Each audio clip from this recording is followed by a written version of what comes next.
Then we talk about the AI measurement for first downs in football. We can talk about whatever you guys want because we are live with Technology Rocks. And that is everybody in studio. Ray, say hey, Ray. You've got fans now. And Mr. Wallace and our high-tech redneck, Mr. Gran, and your lovable, crazy-haired mad scientist that doesn't have fans. He's here as well. Super Brawl Sunday.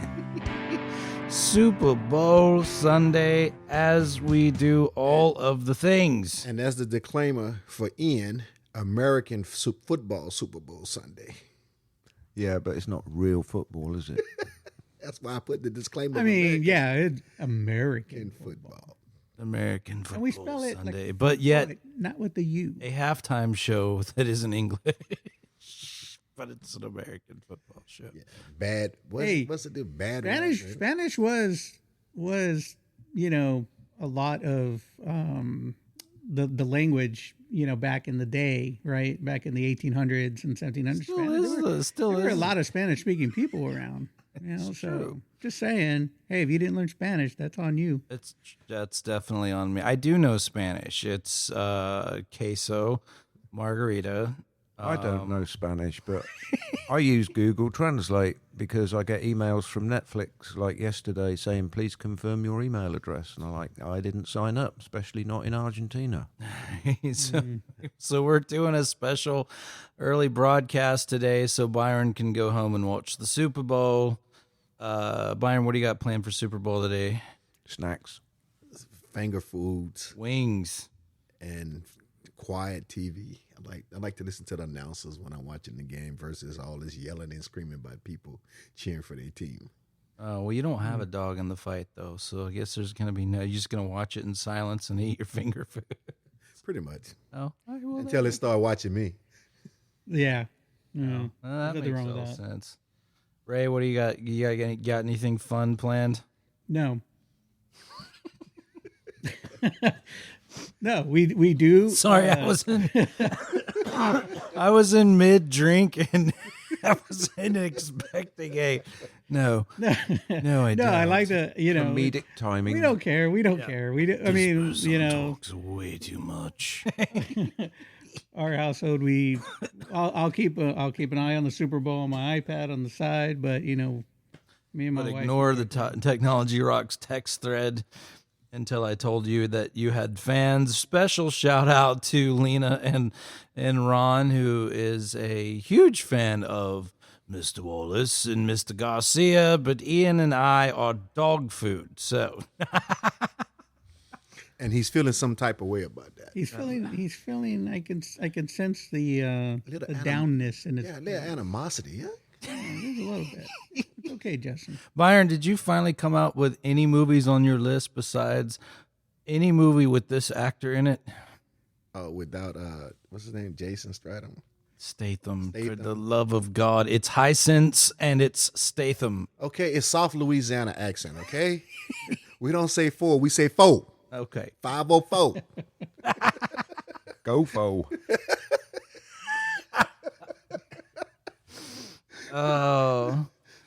So apparently Ian found a version of Scarface and a Scarface picture for Byron to hang in his office.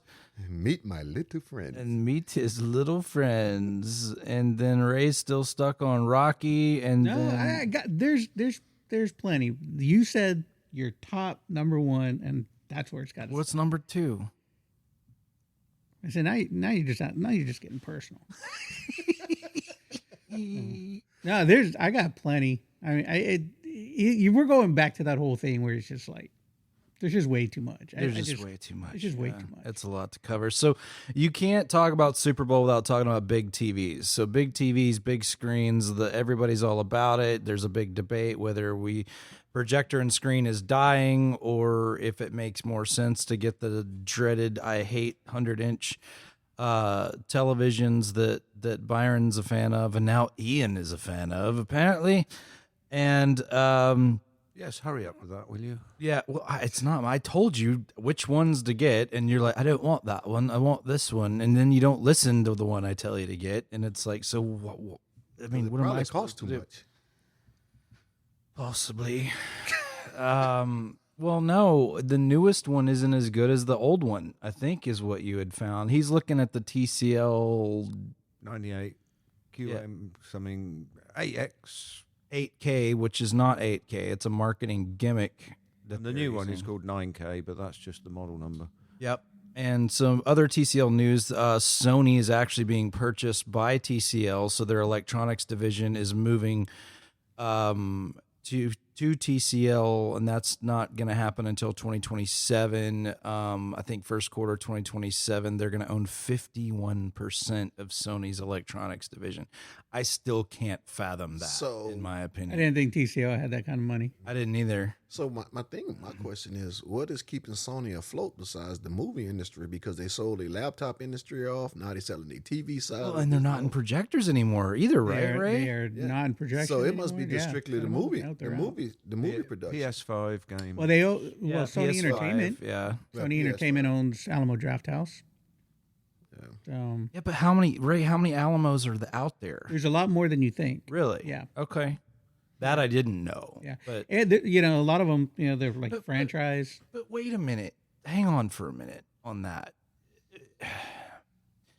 Does it make sense in modern day to own a movie theater anymore? Well, they owned it before. Oh, did they? Yeah, Sony Lowe's. Lowe's used to be. Oh, so Lowe's was part of Sony. Yeah, at one I did point. not know that. Okay. Magic Johnson Theaters were part of Lowe's as well. AMC. AMC's AMC.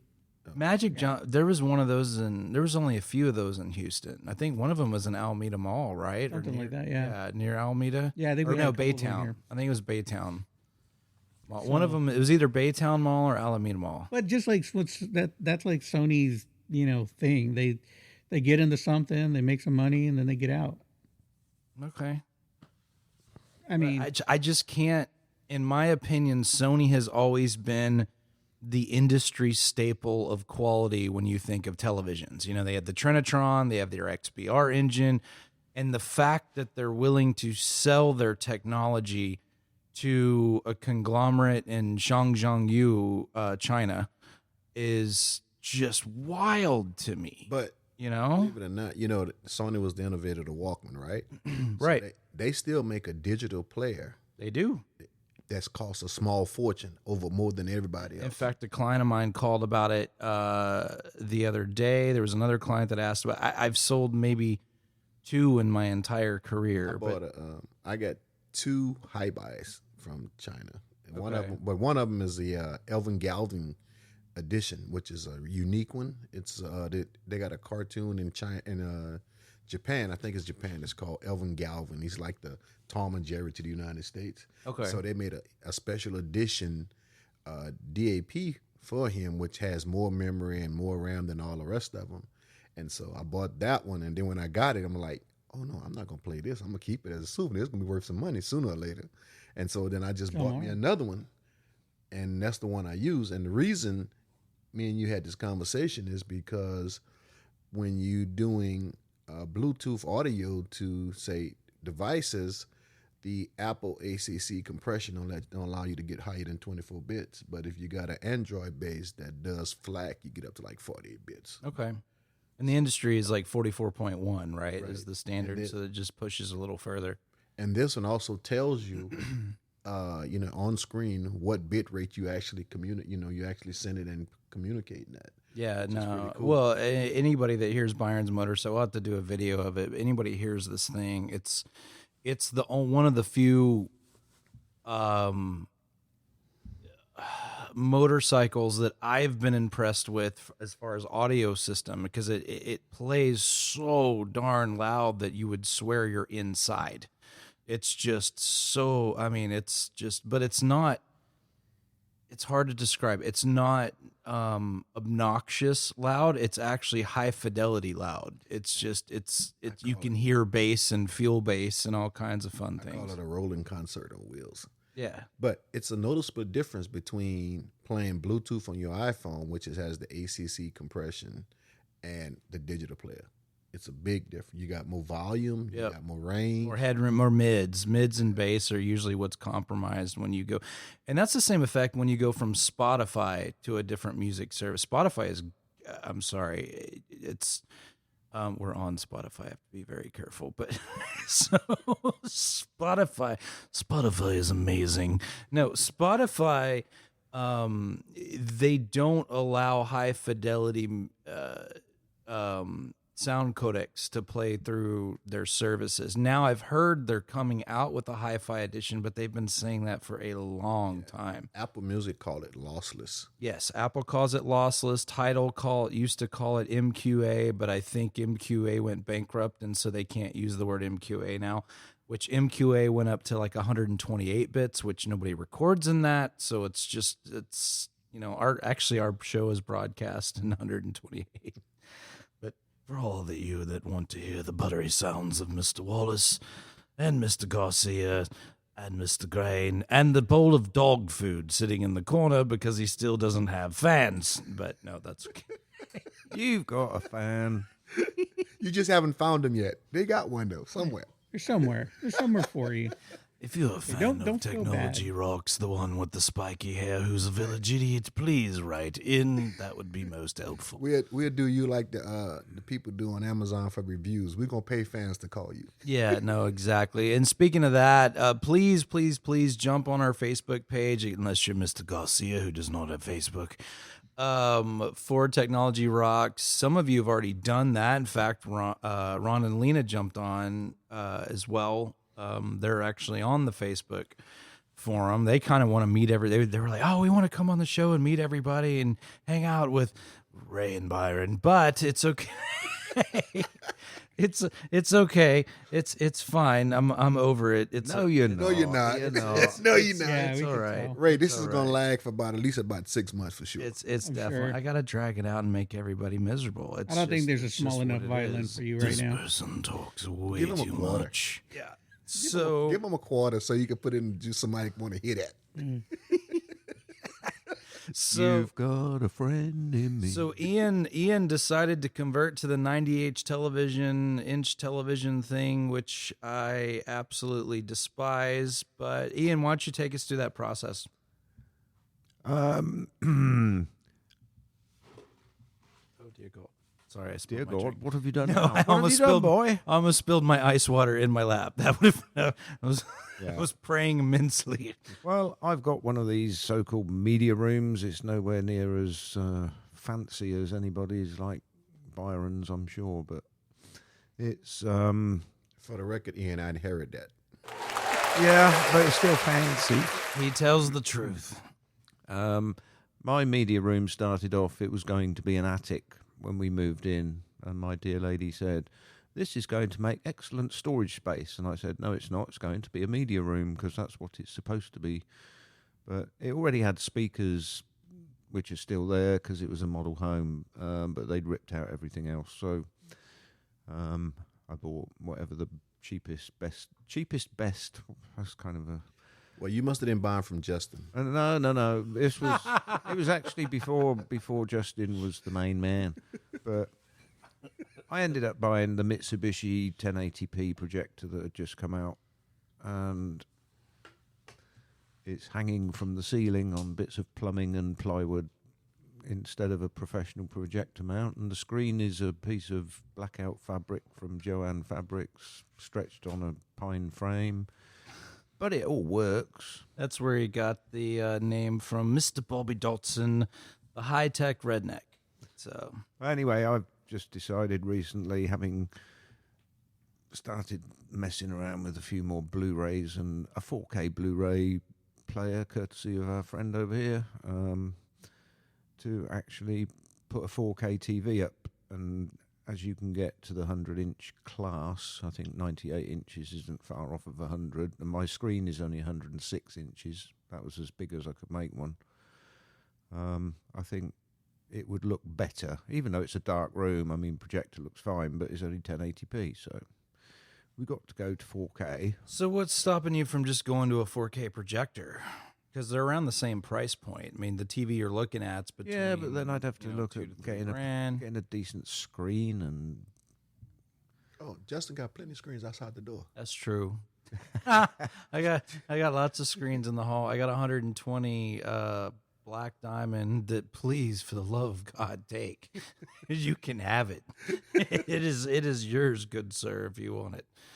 It's a zero edge silver screen, black diamond. It used to be a $5,000 screen, and you would think there would be a market for used projection screens. They're not. I mean, I've got that thing on Marketplace for like $500, and I still can't find anybody that wants to buy it. No, because they all want big TVs now. Yeah, well, And I'm gonna tell you.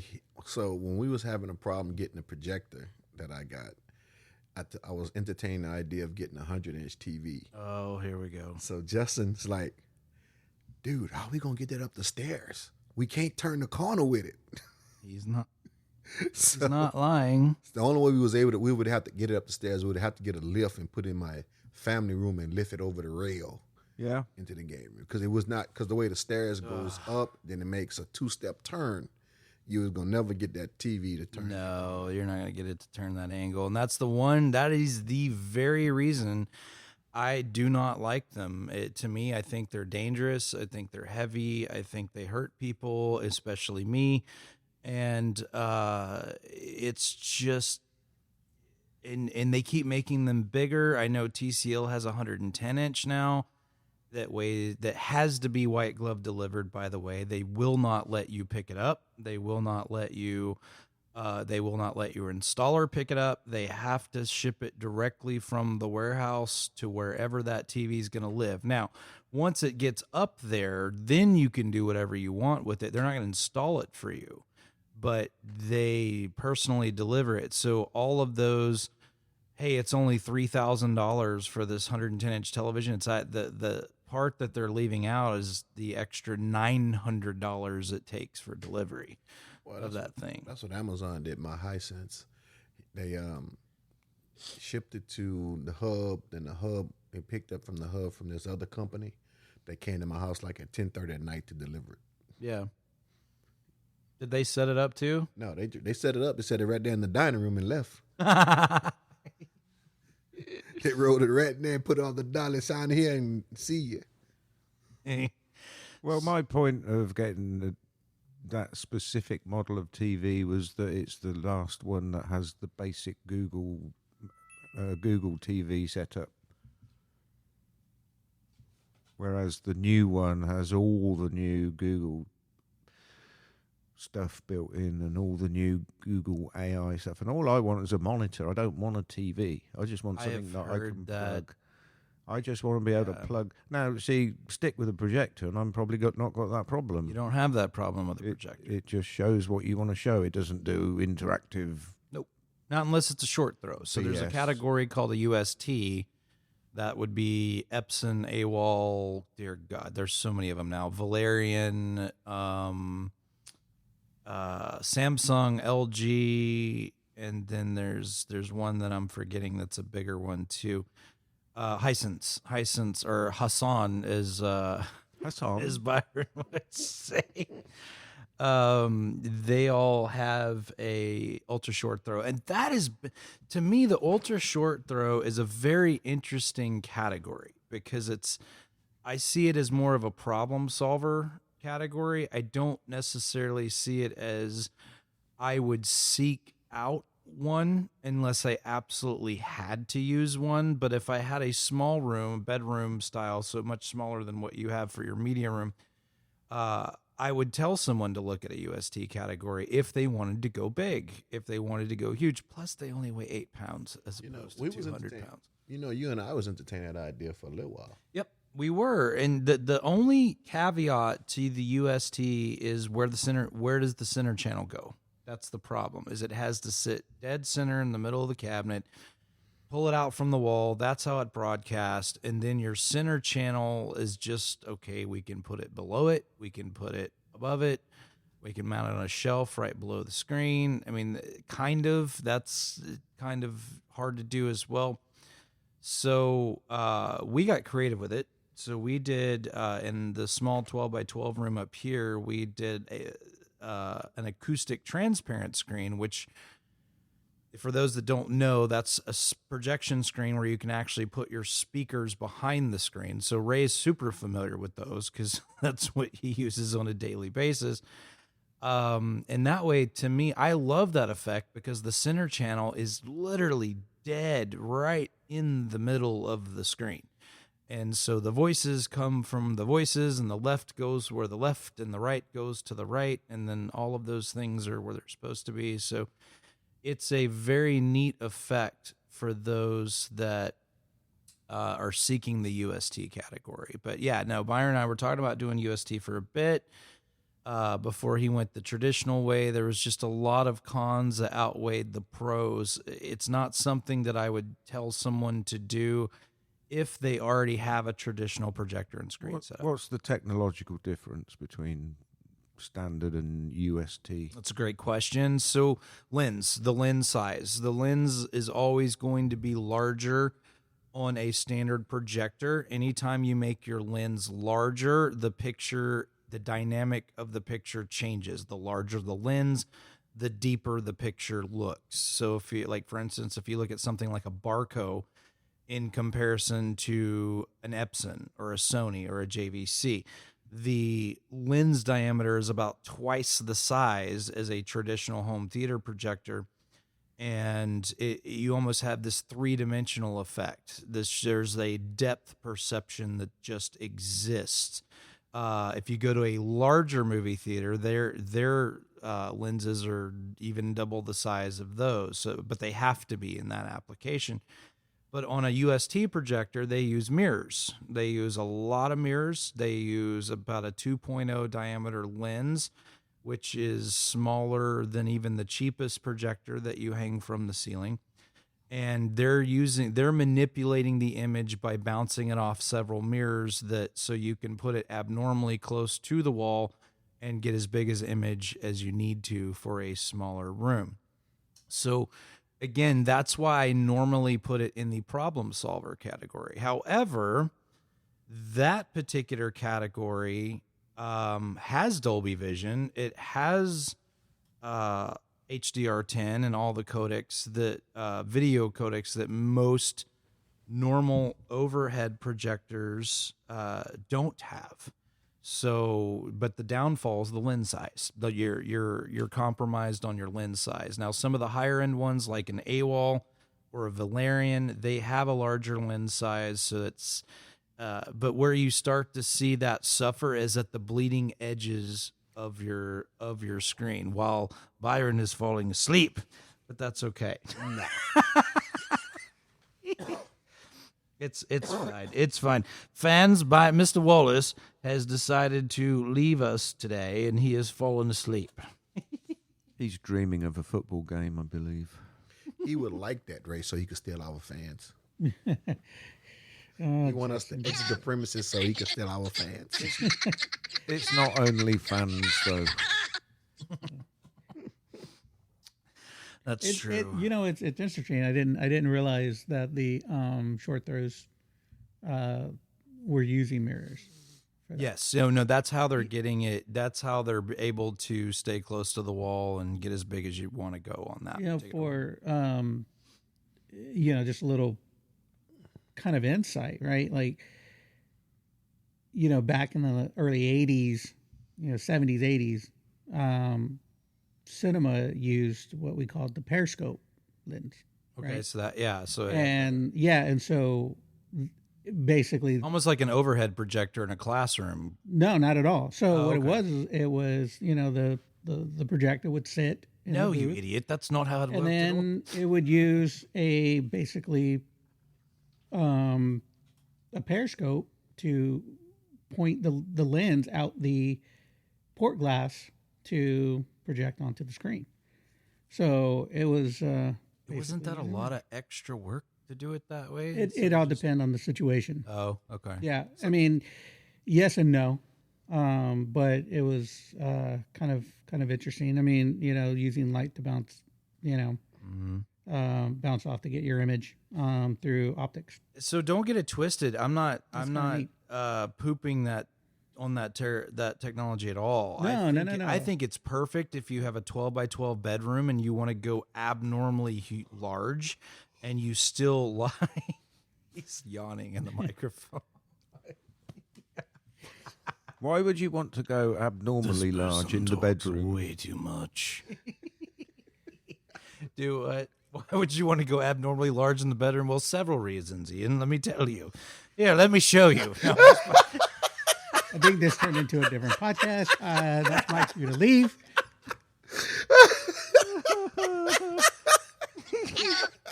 Now we know how to wake them up.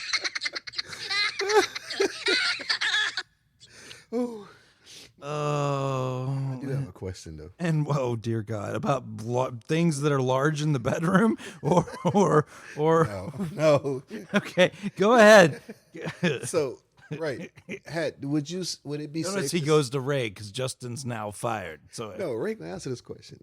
I hope Is it safe to say that the 3D technology is kind of like going down the wayside?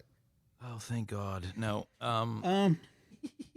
Go ahead. I think it's not as much as it was before when digital cinema first started hitting the theaters. I just, if it's done right, I mean, it could be good, right? Like if you're watching anything, I think we had, going back to the conversation we had about 3D way back when, if you're watching something that's like an HFR or any type of HDR type kind of setting, it looks amazing. And it doesn't give you, because we're using either two different projectors where you don't have to worry, like the projector doesn't have to work so hard to create that 3D image, right? So Because I remember back in the day, they tried to reproduce that into the home environment. Oh yeah. they did, and I do have a LG TV that could turn any image into 3D, but at the time, you could use regular RealD glasses that you'll get from the theater, and you can use those to watch at home, and I still think it looked good. I mean, I'm just a fan of 3D, so is it a dying art form? I mean, it's been around since the 50s, I believe. So what's the term that they use now, this new term where you got the 3D, but then you have the other effects, like say if you're watching a movie that's spraying water and they actually hit It's you with 4DX, water, right? yeah, hit you 4DX with the water or the wind. So in other words, you're not only getting the visual, you're getting some physical attributes along with that. Yeah. Also great for small bedrooms. Wow. So, yeah, I mean, I'm not a fan of that. I'm not a fan of 4DX, but that's just me. I think 3D is, because it's artificial, you have to wear some kind of special glasses, whether it's the polarized type or the mismatched color type. But you're forcing your brain to process two different images to make it look 3D. And I think the quality of 4K TV actually, to me, looks as good as 3D. See, and that's what you can achieve with lens size. So if you have a proper lens size, the larger the lens, the more of that. The bigger it is, the better it is. I know what you're saying. The more. I'm just digging. So it does no good once you've dug the hole to jump in the hole and then throw dirt in the air. And every time now I say things about things being bigger or lens size or anything else. Right size. Size matters. Yeah, no, but that's what you achieve with the larger lens on the projector. Yeah, but with a larger lens, you have to have more lumens. It's true. Because no, you get light actually, how is degradation. that? Okay, take me into that. Explain that, because I didn't know that. Well, you get light degradation, the bigger the optics, right? And anybody can correct me if I'm wrong on this. No, I don't. That's why. But and don't laugh, but the bigger the spread, right? The bigger the spread of light that you get, the more light loss you have. So you're going to have a little bit more light that's coming from your machine. So What is illumination? What is bigger spread? I'll leave it to your imagination. So I got a question for Justin and Ray. Oh, as he kicks the crap How out do of you the fix microphone. my microphone? So if That's a hardware issue. That's Justin's department. hardware in the bedroom, man. Oh my God. There's no recovering from this podcast. So- This is No wonder they've got more fans. If than dollars us. and no kidding. if dollars and cents was no object, what would be the ideal home cinema from a equipment standard view? In other words, like what projector, what amp, what configuration, what number of speakers, the whole nine from the, like they say, from the rooter to the tutor. Well, that's definitely a good. If money's no object, I mean, I would definitely hit with that Barco.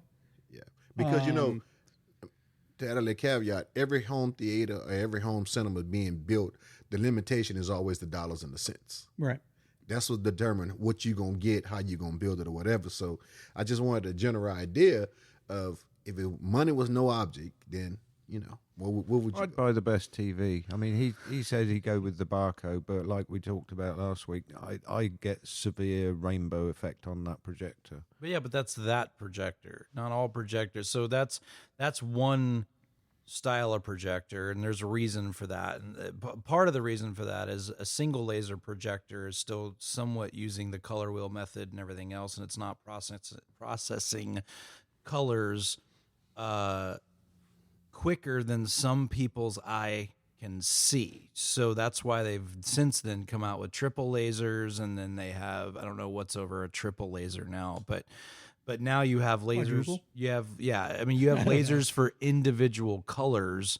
So it's faster, quicker, and it's for people that have astigmatism or an eye issue of some sort. See, I can't do 3D for very similar reasons as much because it gives me a headache. It gives me a massive headache every time I try to watch it. But going back to Byron's question, well, let's go to back to 3D for a minute. So the ultra short throw projector category still converts 3D. They still have 3D options. In fact, that's one of their bigger selling points when they advertise is it convert your video games to 3D, convert everything to 3D, and that's a selling point for those folks. But here's why I don't like big TVs. I've never liked big televisions that were cheaper, and it has nothing to do with selling them. It has, because we don't make anything off TVs anyway. So the thing is I don't like amplifying basic technology, because when you amplify a basic television, all of the idiosyncrasies and imperfections and all of those things will be amplified the larger you go, and then you start noticing those things. So as they've progressed, they've gotten a lot better than they used to be, for sure.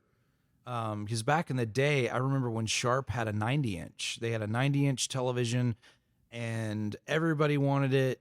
And to me, it looked like everybody was, if you got in a really dark scene like Batman or Star Wars or something like that, it looked like milk. It was a very milky, washed out gray color instead of that deep, rich contrast that you're getting with an OLED television. That's why a lot of people are drawn to OLEDs, especially people that grew up with plasmas and LCD televisions and different type of flat panel technologies. OLED is probably one of the better that creates that ink blot look. Well, that's because that rich contrast. Yeah. Because your LEDs are turning off. Has nothing to do with staying on as far as light goes. So that's why you're getting true black. Right. Well, with bigger TVs like that, you're not going to get it because of they're still turning light bulbs off. Yeah, they're still turning. I mean, because so the larger televisions now are either there are two types. There's the direct array, which is a full. That's asking Ray a question straightforward. No, it's edge lit technology, which is old. So edge lit technology, try the cheapest of the large televisions are edge lit, and that's when they have basically those LED lights you see. They put it all the way around the border of the TV, and they try to cast toward the middle of the border, so it creates this ghostly effect toward the middle in a dark scene. They combat that with a different variation called array. So that full array technology, which is edge lit, and then you have banks of panels that are directly behind the board. And now you have what's called mini LED, which mini LED is even more banks of light panels that are closer knit together. So now they can dim individual sections, which is why it resembles the OLED. So the OLED is actually two paper thin filaments that are positive and negative charge, very similar to like a plasma screen. And it's incredibly smart, thin, and they can do individual pixels to now on an OLED panel. And that's the newest generation of OLED that's come out since the mini array. However, to get a larger OLED that'll do that is incredibly expensive. I mean, you're still looking at 20, 30 grand category. So the reason I'm not a giant fan of the TV stuff is not because I don't like lifting them. Well, that's one of them. But the number two is that to me, it's just, yes, it's huge and it's massive and it's big. But the thing about it is you start noticing imperfection of the black level. You start noticing imperfection of contrast. You start noticing but once you get over the size and how large it actually is, then that's when you start really looking at it. But in comparison to a projector, that's, if you take a mid-range projector and you compare it to one of these $2,000 to $3,000 98-inch TVs, I don't know. I mean, I don't know how that would stack up to me. But if money was no object, I would still go projector. I love projection. To me, it's kind of like the vinyl effect. It's kind of like you just get that graininess to it that you get in a movie cinema and in a movie theater, and then you can always go larger than life and then dollar per square inch. But I think like, for that and going back to, what I would do personally, and just coming from the cinema side of it, if money was no object, I'm doing cinema style. Like my speakers. Are you going to go cinema style micro LED, or are you going cinema style projector? I'm going projector. Okay. I go projector because my speakers will be behind the screens. My surround sounds will be, same. That's there, what I would do. Overheads and then rears, and then making sure that, everything is as is how I would set it up at the theater. Right. So that's money. If money was no object, that's the way I would go. And I wouldn't use, if I could find a good, processor to use to distribute my sound, amplifiers, whatever, that would, for me, it was always QSC. I think QSC always had, a really good cinema series, which I think their speaker system, maybe their amp department, I think that they sold that off to MIT. It's a company based out of California that does a lot of. So not the same MIT. No, not the Boston, Massachusetts MIT. No, they're Movie Image Technologies. It's a company that has a lot of like old school cinema guys that run it. But that's what I would do, and I would try to just go out and get the best of the best. In this case, cinema processor we're talking about, I'd throw in a Trinov, man. Yeah, Trinov or Acurus, one of those that would one of the heavyweight guys out there. I know we're gonna have Rick Kenthorne from Acurus on. Eventually. What about speakers? See, but here, so Crux. Just the one rail 32s. No, actually, I wouldn't. Rel 32s are great musicality wise, but as far as blunt force trauma like you need for movies, I would probably do an array of 1510s. I would do a line array of 1510s for left, center, and right, and behind the screen along with the speakers. I love line arrays. We'll get to that in a second. But to me, I'm with Ray. I would go projector and screen, speakers behind the screen. I get asked a lot about these new micro LED categories where you're building the TVs on site and things like that. I would advise listeners to stay away from that technology at the moment. And the reason why is it's kind of a wild, wild west thing. It's just, you don't know if these companies are going to be around, to service the thing. And if you can't, those panels go out all the time. And so I'd probably wouldn't go that, as cool as they are. And you see them, and I've seen them in person. We've built them before. So what you're saying is you got a whole wall TV with lines in the middle. No.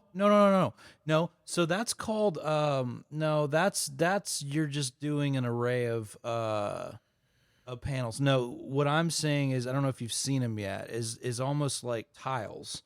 You build, yes, very like that. So but you don't see the lines. Yeah, everything kind of gets blended in. Yeah, you build a circuit board, and then the actual pixels snap into place on the board. So you literally build the whole thing on site. And the problem with that is it takes a lot of power to run those. They're built more like signage than they are televisions.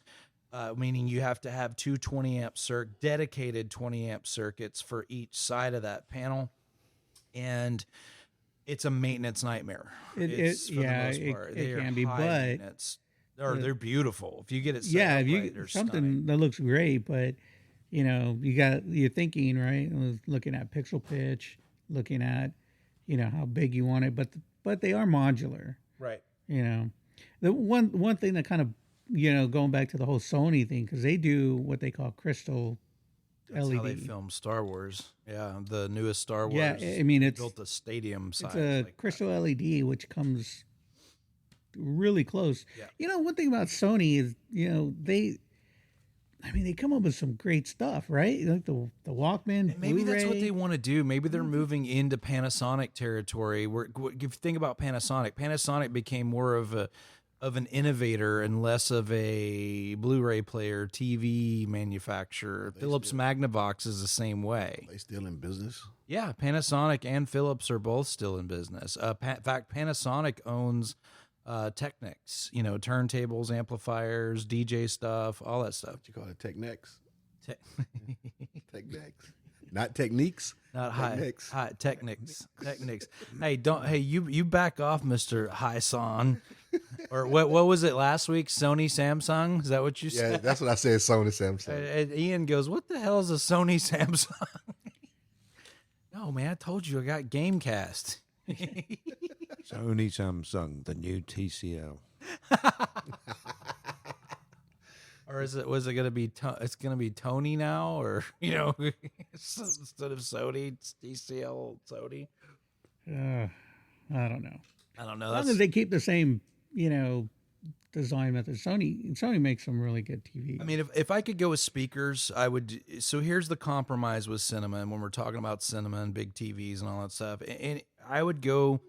So you have to remember what a movie speaker is doing. Okay, so what a movie speaker is replicating is synthesized sound. It's not actually even real sound. It's if Harrison Ford were to walk in this room and slap Ray in the face or punch Ray in the face because he has fans and I don't, it's not going to sound like Bitter. Indiana Jones. A whip crack. Yeah, it's not exactly. So what that is it's somebody hitting a saddle with a baseball bat, or it's somebody, they record an explosion, but it's not the explosion that you're seeing on screen, because the explosion. No phones, please, no phones. But that's the thing about all of that is, certain speakers duplicate those sounds better than other speakers. So now there are also speakers that duplicate a Steinway piano or a Yamaha or a Sennheiser microphone or a Fender Stratocaster. So that would be more of a musical speaker. Now, both are equally important because I haven't watched one movie that didn't have music in it, and I haven't watched, But I listen to a lot of music that doesn't have explosions and raindrops and gunshots and things like that. No, what type of music you're listening to that has that? Yeah, well, Tupac, you know. So it depends on where it was recorded. I'm glad you cleared that up, because I was finna say, I have never had the need to listen to music in my theater. Right. No, and But so you should. But there are compromises, though. There are compromises on both of those form factors, because again, going back to it. So if I'm building a cinema, usually, like Byron, if you were to walk into the counter and ask me that question, again, what I would say is, what's your ratio? Is it 50-50? Is it 80-20? Is it 70-30? You know, music versus movies. What are we doing? What is our end game here? You know, where are we trying to land? If you say it's 90% movies, 10% music, okay, then that answers everything I want to know. If you say 50-50, then I'm not going to put speakers behind the screen. There's certain things that I'm not going to do. I'm going to disagree. You can if you want. I'm going to disagree with that, because I think you have fans. I don't. I think that music is just as important as whatever it is that you're watching, right? Because, you know, the music in movies, whether you're watching a musical, watching a movie, or just listening to music, they both take you to a specific place, right? You're listening to this right, because this is what you enjoy. But you can listen to music in your media room and still get that effect that you would get while watching a movie. But that's but there's a compromise there. When you're listening to music, you're listening for the part of the lips. You're listening to low frequencies coming out of there are things in music that create bass, not an LFE channel. There are things, if I get too close to a microphone like this, it's going to create bass. If I do this, if I touch the microphone like this, it's creating bass across the listener's speakers. And that's the thing. That's the difference. But that is real sound. That's not something that's been synthesized behind a board to an extent. It's real sound. Now, if you go listen to music, and I completely agree with everything you just said right there, but it's a different type of listening. You have music in a movie to make you jump, or to build drama to make you cry, or to make you laugh, or to create excitement as there's a car chase going across the screen. And so music is a very important a part of the work. Otherwise, John Williams wouldn't be as special of a person as he is, and Hans Zimmer and all these other awesome, or the Highlander soundtrack. I mean, if he was on a desert island, didn't have a TV, he'd still listen to the damn Highlander movie because of the soundtrack. Yes, sir. So that's what I'm saying, because it creates the ambience. But that's not. There are other form factors that are coming into play that it comes in. Yeah, I mean, I get that, but if you're gonna set up a media room, then make it a media room, right? Right. Let it do everything. Let it do music. Let it do. Well, that's the first question. Is it media room, as in all media, or is it a theater room because it's going to be a home theater? And that's the ratio question. So what I like to do is I like to put two systems in one room. And Byron's Byron's going to say, well, of course you do. They're going to buy more speakers. But no, because I wouldn't necessarily use a Wilson Audio speaker for home theater. I wouldn't necessarily use a Macintosh speaker for home theater. I mean, you can use it. I mean, I can use I wouldn't use a Macintosh. I mean, I can use a Corvette to pull a load of cinder blocks if I want to, because it has the horsepower and torque to do that. However, it's not the tool for the job. And so now we actually should go to this guy's house, because I can show this guy beautifully did this, but he did it with a brand called Totem, which is a speaker I've never heard of in my entire life.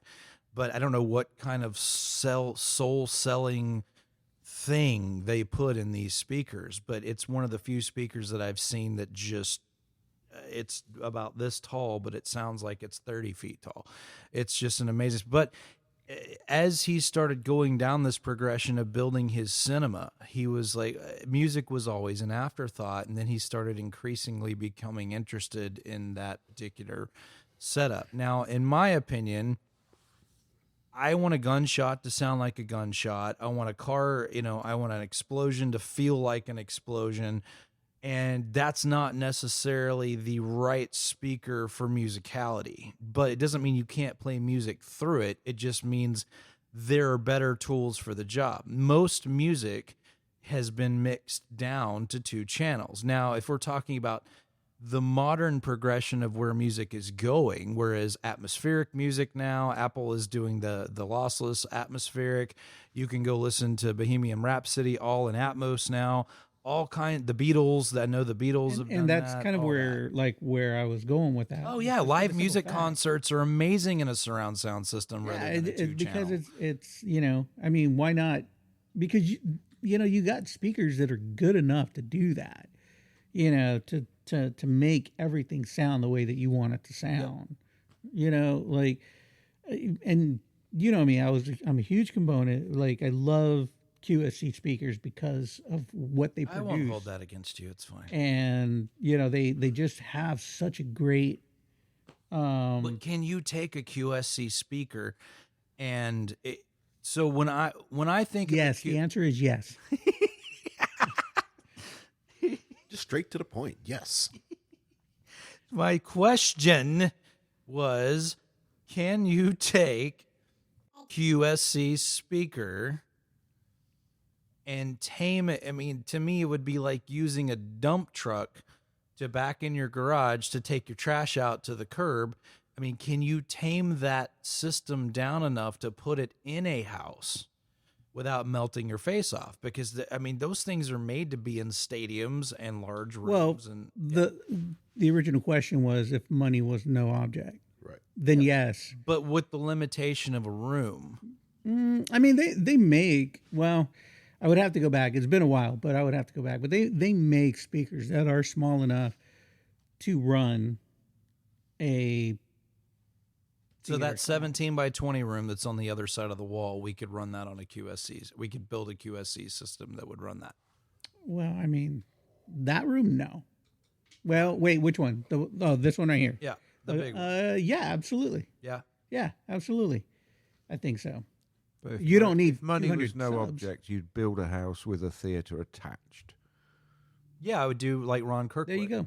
Like Kirkwood's house. Have you been to Kirkwood's house? Well, Okay. not for a long time, but So yes. So we have a client named Ron. Shout out to Ron and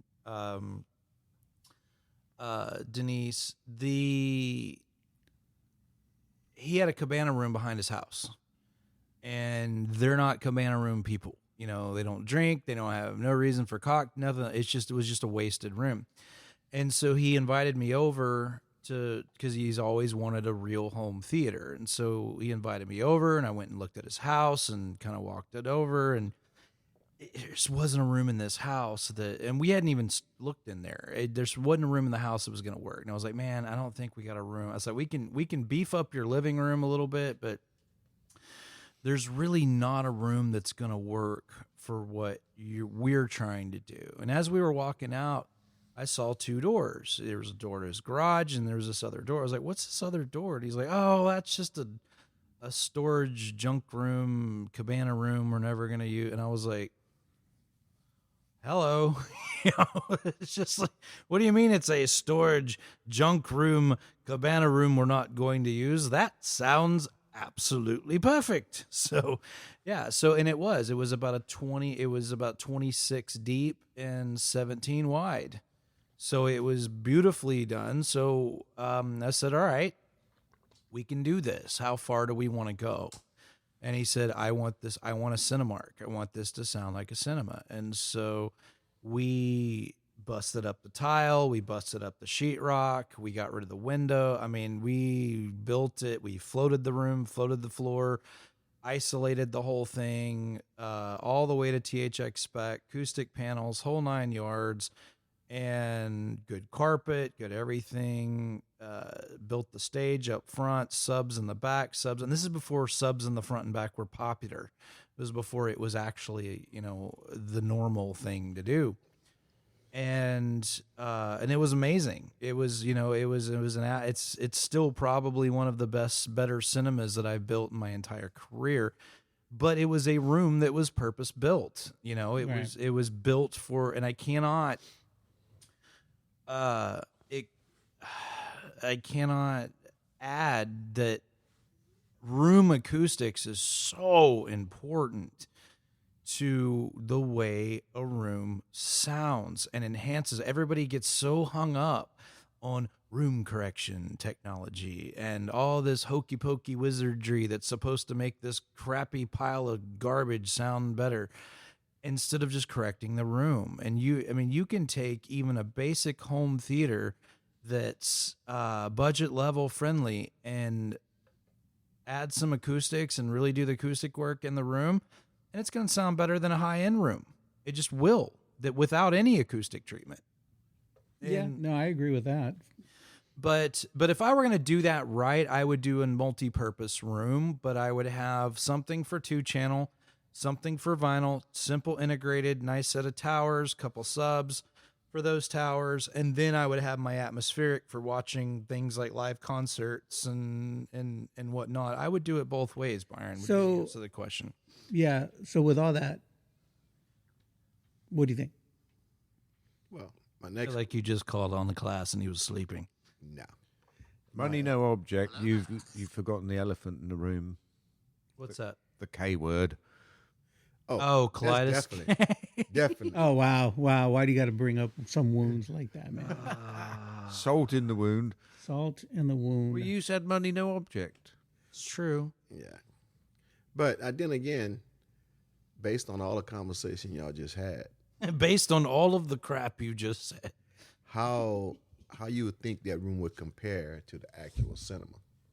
It That's fighting words. those are fighting words. No, you can't. Rays would be just like the cinema. No, Bray would just do the. I don't know if you can still do this anymore, but at one time you could pay IMAX, and they had a home. You could get an IMAX certified cinema in your home. There was. I don't know if you guys. I don't know if they still do this. I don't know. I'm not part of that department, but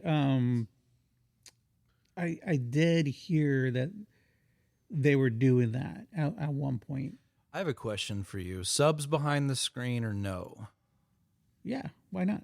The 115-inch TVs come with subs built in the screen. They better, because they suck that bad. No, I'm just sorry. And they weigh. Hey, I mean, that's one reason why it weighs 249 pounds. That's probably. but my subs are clustered. They'd be clustered together. Like I wouldn't have a sub on the left and a sub on the right. They would be dead center over center channel or under center channel. Interesting. Okay. Yeah. You're only asking because you haven't got anywhere else to put any more subs. Yeah, I'm just waiting for. He's not wrong. Yeah.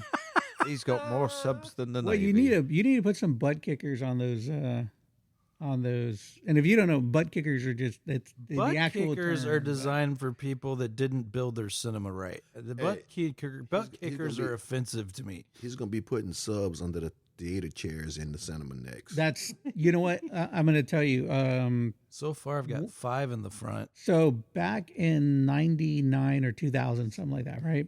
9 subs in that. I used to work at a theater in San Antonio before I moved to Austin. I moved to Austin in '97, and they had they decided that they were going to do a remodel and add semi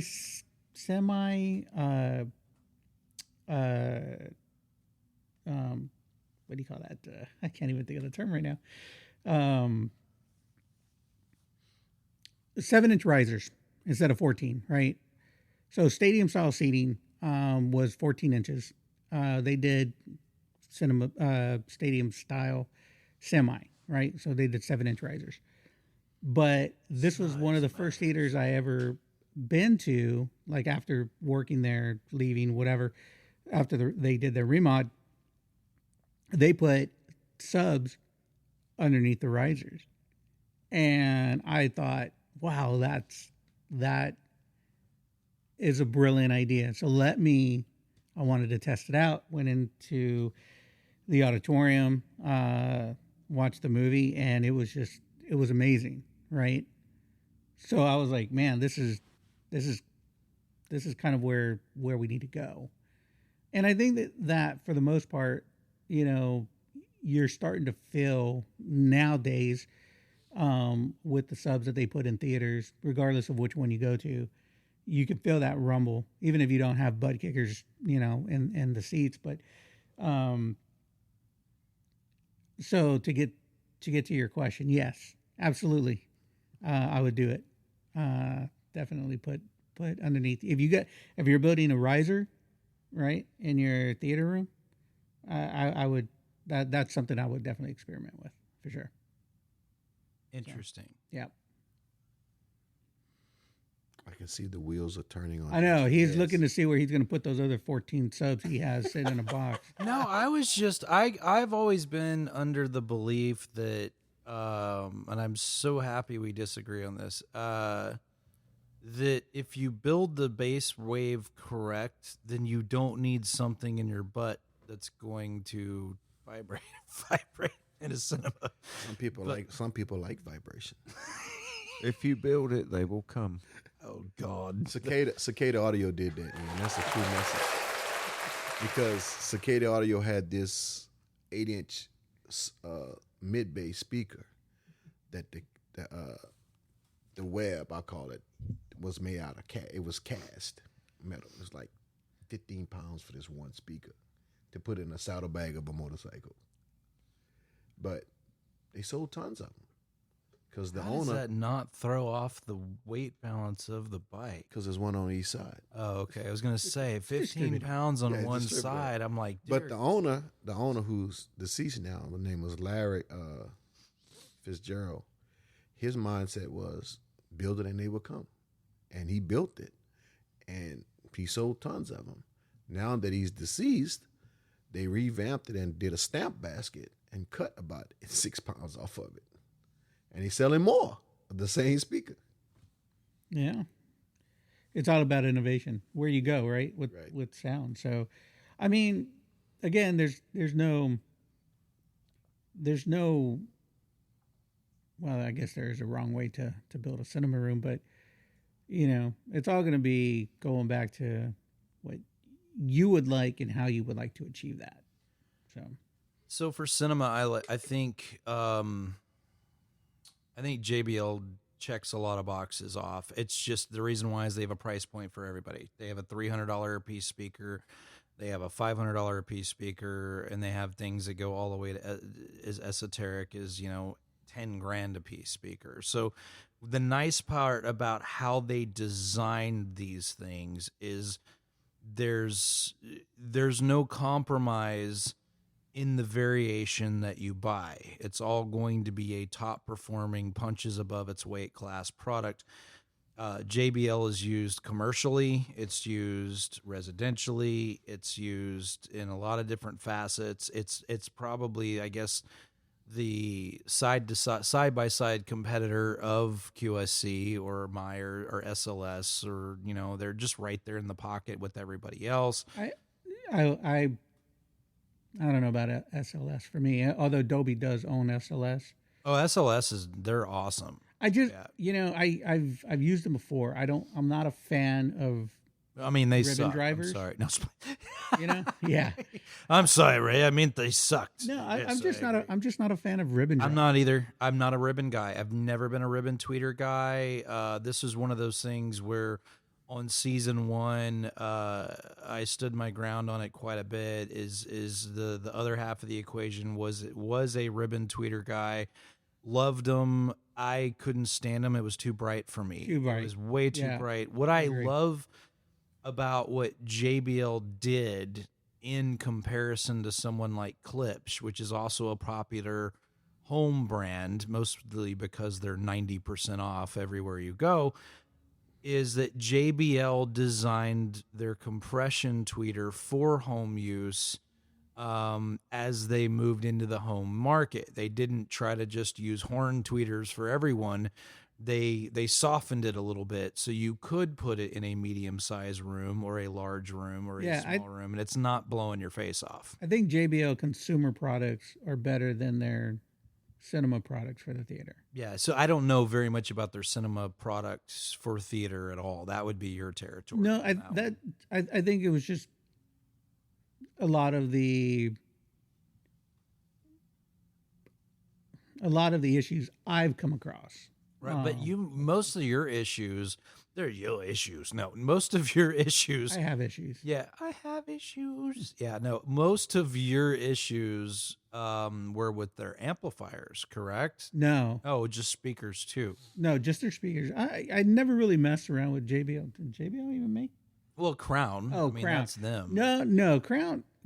Their old stuff was really good. The only Crown amplifiers that I ever had issues with were they had a cinema series called the CE 2000s, and they were just a mess. They were a constant mess. Yeah, but I mean, we used a lot of Crowns in the 90s and stuff, and they worked fine. They were great. Yeah, no problems with them. But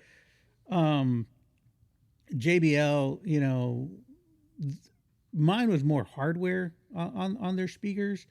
And then I had a lot of like their diaphragms were constantly going out when you hit certain frequencies.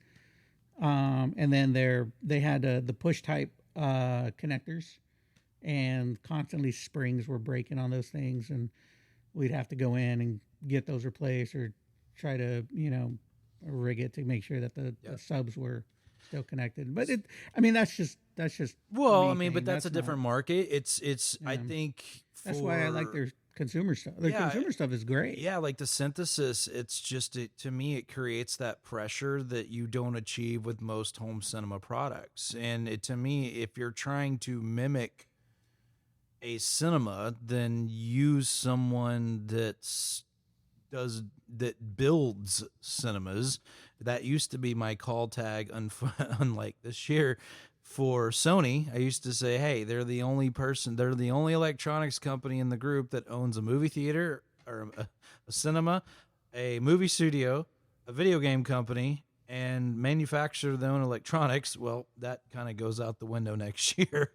But yeah, no, to me, JBL, I love it because it's a price point that everyone can enjoy and everyone can play. I've heard entry-level JBL, which would be called their there's the studio, and then the stage, and then synthesis. The stage level product, it sounds great. It's, you know, I think retails you can build a whole 9-channel room for like $1,600, $1,700, all speakers in. Yeah, you know, that's what I'm saying, and it sounds great. It's easy to power. For one of the first ones we built was on a Marantz Cinema 60, which isn't a heavyweight AV receiver. Powered it just fine. Didn't even break a sweat, you know, and it's just like, and then we used the Rel 3D stuff, opening up the high pass things. And to me, that is the best unkept secret of home cinema stuff out there. But if I were doing something just for cinema, it would be synthesis, or Crix would be number 2. I love Crix. I'm fascinated by Crix. I think Crix was really, really cool. Yeah, I've been fascinated with them since. I think Trenov does a lot of stuff with them. They do, but they are an Australian-based company. And then Priscilla, Trenov partially owns. There's another company that a lot of folks don't know about. Is called Priscilla. Priscilla is actually partially owned by Trenov, and they have a direct relationship with Trenov as well. But it's all the same type of stuff. It's all compression horns or compression tweeters. Or they call them compression drivers, don't they? Compression drivers for the highs. And just really, there's nothing esoteric about it. It's big, ugly, bulky, flame-throwing dragons that just do what they're supposed to do. And if I were building anything, it would be in that category. Now, 2-channel is a different realm for me. That would be a different type of system. I'm a fan of splitting it. Than trying to compromise placement for 2-channel or placement for cinema, because to me 2-channel needs to be towed in a little bit so it lines up with your ear canals. They need to be imaged properly, whereas if you put something behind the screen, there's going to be compromises there, for a broad listening experience. Yeah, I mean, so that even that was if my you're, opinion. yeah, I mean, I can see that, but even with going like, depending on how wide the room is, I mean, you would even Well, the putting perfect speakers room would be a behind the rectangle. screen, well, Yeah. behind the screen, I mean, you could still tow in your left, right. Maybe not a lot. I mean, most. That's just how it is. I mean, you want to hit your critical listening area at the right, part, right? I mean, at the right, wherever you're pointing your speakers. I think that's kind of the realm. It's a little bit different, right? Because for us with stadium seating, we want to hit our critical listening area is probably 2/3 up from the screen of the auditorium, and that's kind of where we're pointing our speakers, right? Yeah. Regardless of what auditorium you're in, you're going to have a slight toe in. So, yeah, I can see that. I think I'm kind of with you on that. Maybe splitting. I think we're both saying the same thing. We're just it's a different. Well, I mean, I just don't see how I mean, if you're going money no object, going back to Byron, then putting, in lack of a better term, 2 zones in, one for music, one for cinema. Yeah. But if you don't want to go that realm, there's not, you could still do your music the same way you would watch your movies. So I would see it that way. Okay. Yeah. No, it makes sense. So you're right. We agree. We agree to disagree to agree about more And things. then agree again. To agree about more things. Yeah. No. Does that answer your question? Definitely. Okay. Got to get back to that. It's like he's trying to speak to me. I know it. You're really cute, but I don't know what you're saying. I feel like that's the section we crisscrossed in our show. But That time. yeah, no, it's I would still go projector and screen. To me, $1 per square inch still the cheapest way to go to get what you're trying to go. I love big screens. To me it creates you see pictures all the time of people slamming their screen on the floor and then going all the way up to the ceiling with it. To me, that's the coolest look. If I can get rid of every line of sight out of my peripheral and I'm just focusing on the screen, that's how I would do it. It's just, to me, there's nothing cooler than that look. I absolutely So what love projector would you recommend for me? Oh, are we rethinking our television No, scenario? This is just putting the question. If you were doing that room, you would do a projector. Yeah, if I was doing your room, I would do the projector. I would say JVC or Epson. They both have good categories that are in the same price point as your TV option. I would upgrade your screen size because Ray is trying not to shock himself on the door. He's like doing this dance. Sorry, my ADHD brain kicked in. I told you the screen. It's a shiny object. It's 106 inches because that's the biggest I could make with the material I had at hand. Right, yeah. So I know I can go bigger, probably up to. I would do a 120 in your room. Yeah. Absolutely 120 in your room. And I probably- have a good one that you may more than welcome to have. It's actually the same screen Byron has in his media room. But yeah, I would do a 120-inch screen. I would either look at a JVC or Epson. I know you have a sensitivity to certain styles of projectors, so that's why I would say in your case, JVC, Epson, or Sony is what I would go with. But in the price point you're looking in, it would be JVC or Epson. It'd be one of those how two. big is this thing going to be? What do you mean? The projector? Yeah. The JVC is a little bit larger than yours. The Epson is probably around the same size. It's not much bigger than what you have. Talking about the Epson 12,000 or 9,000? Probably the 9,000 in the price point he's looking at. So, or both would be better. They're both one of them is LCOS technology, which is not DLP moving wheels at all, so you won't be able to see the rainbows or any of that stuff. JVC also abandoned that technology, so they're not doing that as well. So that's why I would send you to those two particular manufacturers. So it'd be the JVC NZ3 or the Epson LS9000, which would be in that price category. In my opinion, it would be a little bit easier of a transition because it's 4 bolts. You know, take yours down, replace it, sell yours on Marketplace for $100 type of thing, instead of the other. Now, your room's somewhat pliable, so it doesn't really matter. I mean, it's easy for you to run an HDMI feed cable from where your equipment is sitting, so that's not a big deal. There's already an HDMI cable there. Oh, is there? It may not be sufficient. It probably won't be. We had to rerun Byron's by we. I mean, it was me and my friend in my pocket, known as a flashlight, that had to rerun Byron's HDMI cable. I'm trying to get him back to run a 25-foot Ethernet cable, but it ain't seem to work. The only reason why he knew I was still alive is because I was cussing in the attic. So, but yeah, no, so we would have to update your HDMI cable. We have plenty of those, so that's not a big deal. It's not super expensive to do that. But yeah, if you were doing a transition, if you were wanting to go bigger and stay out of the TV world, then I would say the JVC or the Epson LS9 would be that. And it would be great. It would still be good, and you wouldn't have the rainbow effect. The earlier DLP projectors have the rainbow effect. They were famous for that. And what you're seeing is the color wheel isn't moving fast enough for your eyes not to pick up on it, is what it is. But does laser still have that same incorporated? Nope. Yeah, that Barco is a laser. Oh, so is it? apparently, Well, that has apparently it does. If it's a color wheel, yes, because it's rotating and doing different colors. 1, 2, 3, 1, 2, 3. Right. And I see the red, green, blue. If I look up at the projector and just move my eyes slightly side to side, I see red, green, blue flashes, just constant. Now that isn't the same as what you're looking at on the screen, but when I look at the screen, when you say get to the credits and you've got lots of writing and your eyes are moving left and right to read the writing on the credits, and it's like it just turns into a rainbow.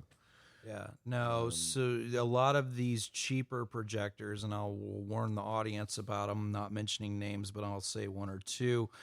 You're seeing a lot of them on Marketplace. They're marketed so very well. I'm going to just call one of them out. It would be Valerian. In fact, we just replaced a projector because his wife had that same sensitivity. So the reason why all of these cheaper projectors and these newer Alibaba.com flash in the pan types of projectors are popping up is because that type of tech is no longer patented. So so it's kind of open season when they lose a patent on something, and they can, they didn't re-up on the patent, and so now everybody has it. And they, Bob's movieprojector.com or whatever. Anybody can make a projector now. Anybody could sell you one out in the parking lot at the back of a van. White label it and then throw it out there. Tried that, done that. Oh gosh, I can't believe you went through that. And did they do the whole Sound and Vision magazine where they glued a page in it and showed it to you in a magazine? No, he just gave me a link to a website and a fake invoice where he had bought so many for Buffalo Wild Wings, and he had extras. They gave us too much. Well, isn't that called theft in most cases? It's like, oh yeah, they gave me an extra. You want to buy it, man? So you got white vanned at a gas station in Austin. Hey, don't feel bad, right? My brother-in-law doesn't listen to this, but I might just send him this episode and this little clip. But he called me up one day and said, "Hey." He was probably so proud of himself too. He was. No, I didn't buy it. Oh, okay, good. I didn't good, buy good. it. I got to tempt it to sell me that. And then me and Justin had a conversation, and that's where it went from there. Okay, so you reached out to your resource. No, so I was at a gas station, and You called me from the parking lot, I believe. Right. And Yeah. I was like, oh, goody, I have questions. of the gas station. And so I'm pumping gas, and this dude just pulls up in a van and is like, hey, man, and that's the time we had started talking about projectors. I got this projector, man. It's like a $10,000-$15,000 projector. I'll let you have the projector and the screen for $1,500. Like that. And so then he sends you, here, this is the website of the projector. And then you go there and it shows this, fancy projector and all that. Then it shows you the info. I said, well, where you get it from? Oh, man, I'm a contractor for, we was building this new Buffalo Wild Wings, and they gave us too many. So then my company told me to go and sell it. My company out of Pearland. I'm like, yeah, okay, sure. Mm-hmm. Yeah. So at least you reached out to somebody you knew that had knowledge. So Or at least I get a pretends phone to. call from my brother-in-law, who shall not be named. Wait a minute, is this the same brother-in-law that has Macintosh? No. My brother was using Mac. Oh, okay. But so he called me up and he was like, hey man, tell me if this was a good deal or tell me if I got screwed. And as soon as he said that, I said, you bought a surround sound from a gas station, didn't you? Oh, and he was like, how did you know? And I was like, oh my God. Because they always hang around banks and gas. They always hang around places where you can go to an ATM. So with that being said, I've been he approached actually by bought one it. out here in this parking lot. Oh, yeah. Yeah. Oh, wait, this one? Yeah, Really? Oh, yeah, long time ago. So don't at least you reached out. I'm like, dude, you could have called me. Well, like, I'm always kind of skeptical of a deal that's too good to be true. Even when my best buddy over here on the right-hand side of me tries to sell it to me. yeah. Man, you need, I got this set of Logan Martins that you need. And wait, Justin, what's the price tag? It don't cost that much. Only like $2,500. Wow, he's trying, man. He's trying to censor you. For letting the cat out the bag. So, what are Logan Martins? They're just like Samsung Sony's, brother. Oh, they're not Martin Logans then. Yes, no, they are Martin Logans. He just called them Logan Martins. Yeah. Okay, I thought it was a new sneaker. Dyslexic kicked in. Okay, it's just backwards. It's Gamecast. I told you about this. No, so there's a funny story. So there's an audio shop in Dallas called Bjorn, and they've been there for long. I think they're time. based out of San Antonio because they've been there for. Okay, maybe I'm thinking San Antonio then. Yeah. So one of those white van dudes approached Mr. Bjorn at a gas station. So the guy that basically he owns Bjorn. It'd be like talking to Sam Walton that owns Walmart, whatever, or it did.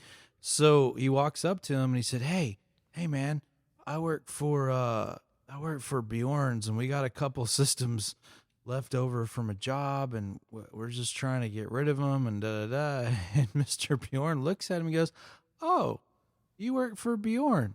He was like, yeah. He was like, well, show me what you got. So he opens his van. He's got all these Gamecast, not even ViewSonic. It was ViewSonic with a K instead of C. I mean, Projector. I mean, just all this, white market stuff, white labeled market, stickers still peeling off the box type of flea market stuff. He's like, yeah, this one's like a $10,000 projector. Just got it. I just don't want to take it back because I don't want to drive back. And he goes, and you work for Bjorn? And he was like, yeah, I work for Bjorn. He said, okay. He said, well, let me go to the ATM. How much you selling them a whole lot for? And he told him, and he said, okay, let me make me a deal and I'll buy the whole lot for me. So he went to the store and acted like he was going to the ATM. So he called the police when he was in there. And he said, I'm Bjorn. I am the owner of this company. And this person is pretending to be an employee of my company and trying to sell merchandise in a parking lot. And then the whole thing blew up. But he ended up getting them caught, but they were just on the street doing it again the next day. It's not against the law. But what they found out is if you're impersonating a store or say you work for an entity, then that's where they cross the line of doing what they were doing. So Yeah, I mean, those guys have been around for a long time. I know Bjorn's been around for a long time. oh yeah, no, they're just hi-fi shop, just Yeah. toy store, same thing. But I'm going to stand outside here and say, I work for Define AV. Would you like to buy a cheap kaleidoscope? would you like to buy? I'll be first in line. It's the A series. It's the Kaleidoscape Strato A. Strato Alpha. Yes, it runs off a Plex server. Yep. We'll even load it up for you with No hard drive space, strictly cloud space. Oh god. Strictly cloud based. Speaking You need a 30 gig internet pipe. Speaking of that, some of those problems are actually rearing their ugly head in the world of Kaleidoscape. I know there's going to be a price hike coming up because of the microchips and things that are being used for processors. The price has gone up on the processor microchips, and so that's going to start affecting, I would assume, most electronics coming down the pipe because of this wonderful thing called artificial intelligence. But yeah, so. But speaking of that, it's a true story. So when I worked in oil and gas, they had a guy from California was moving to Houston, and he was a geophysicist. So he was a world-renowned geophysicist. He was like in the top 10. And so we had to buy a plane seat to bring his server with him. He didn't ship his server. It sat on the plane right next to him. And when he got to the office, we had to put him a 10 gig Ethernet pipe from the data center to his office. Wow. Just for him, because he was, quote, quote, that guy. Here's an actually interesting thing that Mr. Gran will be interested in. Silicon Labs is to be acquired by Texas Instruments. So Texas Instruments is buying Silicon Labs. If you don't, HD home run. yeah. So I'm yeah, surprised they're they the was Z-Wave authority. Yeah, everything about Z-Wave. So basically, Texas Instruments is actually taking over that technology because they want to help develop with their chipsets and whatnot to enhance Z-Wave products. So you might be interested in that. That's actually going on right now. So Need to find a way to increase the distance. The distance isn't bad. I'm running a lot of Z-Wave. Yeah, I got 2 repeaters for 1 door lock. So I remember that I told you to buy a lamp dimmer. I was like, dude, just buy a lamp dimmer. A lamp dimmer? Yeah, just buy a lamp dimmer. But I don't have a lamp I need to dim. Doesn't matter. Just buy a lamp dimmer. It's like Anyway, I switched to a hub called Habitat a few years back, which keeps everything local. It has voice like Google and Alexa available. You can add it, but obviously that relies on it going out to the internet and back again. But if you want to control anything locally, you can do it from an iPad, whatever. So Anyway, so I discovered on their latest version, which I installed a few weeks back, looking at the app, it actually brings up a mesh app, a map of the mesh, and you can move it around in 3D, and it shows you and everything was connected to everything else except for 2 things, and one of those was offline, but not always offline. I don't know, it's weird. So it helped me solve problems, but I was surprised that things were talking to each other across the house. I mean, I had repeaters at one time, but I don't think I need them. And it's all Z-Wave Plus stuff now anyway. well, I control my door locks from the alarm system. Yeah. And so I had this one door lock when I first put it in. It was great. Then I don't know, something just kept killing the signal. I mean, it got so bad it wouldn't even connect anymore. So I ended up putting You two also called repeaters. Justin. I did call Justin. He did come through in that scenario, and it didn't cost me much money. What did he put Savant in or something? No, I I just just bought, told him to buy a lamp dimmer. No, I was I like, bought 2. Oh, right. I bought 2 Z-Wave repeaters for like $24 for 2. or a lamp dimmer. I was like, Do you remember that first guy that we put the Schlage Z-Wave system in? Kirkwood had a bunch of it. I But remember that was that. when Kevin was like, Z-Wave and all this Schlage stuff. We got a Z-Wave. We got a Z-Wave. Yeah. So we ended up trying to run a door lock through 2 light switches as repeaters back to the hub, and it didn't work because it wasn't a true mesh. And those were the days when it was just Z-Wave, not It was like Z-Wave 20 Plus. feet, 30 feet. Yeah. But I'm still running that old Z-Wave door lock. Yeah, the door lock's like 20 years old. Or no, 2011. Yeah. So 2010, I think, is when he started using that Schlage lock. Yeah. So it's interesting that it still I works. never had keys for it, so I actually ended up buying a new Schlage cylinder and put in the other day. So I can actually Of course unlock you it. did. I can unlock it with a key now, in Well, case. If, I went with the one. What's it called? I might pronounce it wrong. Kiwi set. No, you actually that one was Quick- actually quick- correct, Byron. quick set. Oh, Wow. Well, anyway, because I can key them all to the same key. Yep. So all 3 locks use the same key to unlock each one of them. Physical key. Yes. Not the electronic side. yeah. No, that would be quick. But that set. that Z-Wave's kind of a secondary lock now. I've switched over to those level locks, which Those are cool. I like the level they locks. integrate with Everything. HomeKit basically, so you can tell your Apple-based IA friend to open your front door. I can't say her name because if I said that now, she'd probably open it. Yeah, anyway. you got like 3 of those devices between your watch, your iPad, and your phone, and your pants would go nuts. Yeah. Hello, Siri. Yeah, no, so, Meet my little friends. oh, wow. Yeah, no.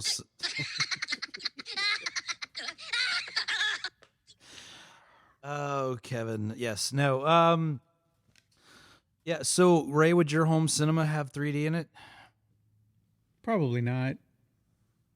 No. No. I mean, No, I don't like that at all. No. I mean, that would just be for me. My wife doesn't really care for 3D, so. Yeah, I think it's cool. I think it's neat, but I think you're right. I think if you have the right projector, then I think it would any one of those would do the trick. Just because, well, what's weird is a lot of projection companies aren't doing 3D anymore. Like Sony's not doing it in theirs anymore. Epson's not. That's what I asked the question. Is it a dying technology? Is it going by? Well, it was dead when it started. I mean, But 3D's been around. But it's more commercial stuff than residential. They really tried on residential. In fact, I am so happy those days of demoing 3D are over. I mean, Sony was especially so hardcore trying to push it. They gave us bricks. I still have them somewhere. They gave us bricks of Alice in Wonderland in 3D, like bricks, like Master Pack 30 disc bricks to give away. That's how desperate they were to get people to adopt it. And then they had the active shutter glasses. What I didn't like is, so I could do the polarized glasses, the ones you wear in a movie cinema, way easier than I could do the active shutter. Because to me, I always saw them flicker, and then I wasn't watching the movie. I was like, what the hell just happened? Why is the flickering thing going on? Type of thing. So, but I've seen it gain popularity in the UST category, though, which is I find to be very interesting. But on the big boy projector stuff, I find that they're phasing it out quite a bit. Yeah, I mean, Cameron was pretty adamant about showing Avatar in 3D. I don't know if they even had 2D content to play, but you can't buy the disc in 3D right now, can you? What disc are you talking about? Avatar. The first one? Did you, any of them. did you mute me? No, Oh. we can all hear you. Okay. I can't hear me. I can't. I tap the microphone and it doesn't make any noise, so I don't. Your voice shall not be silenced.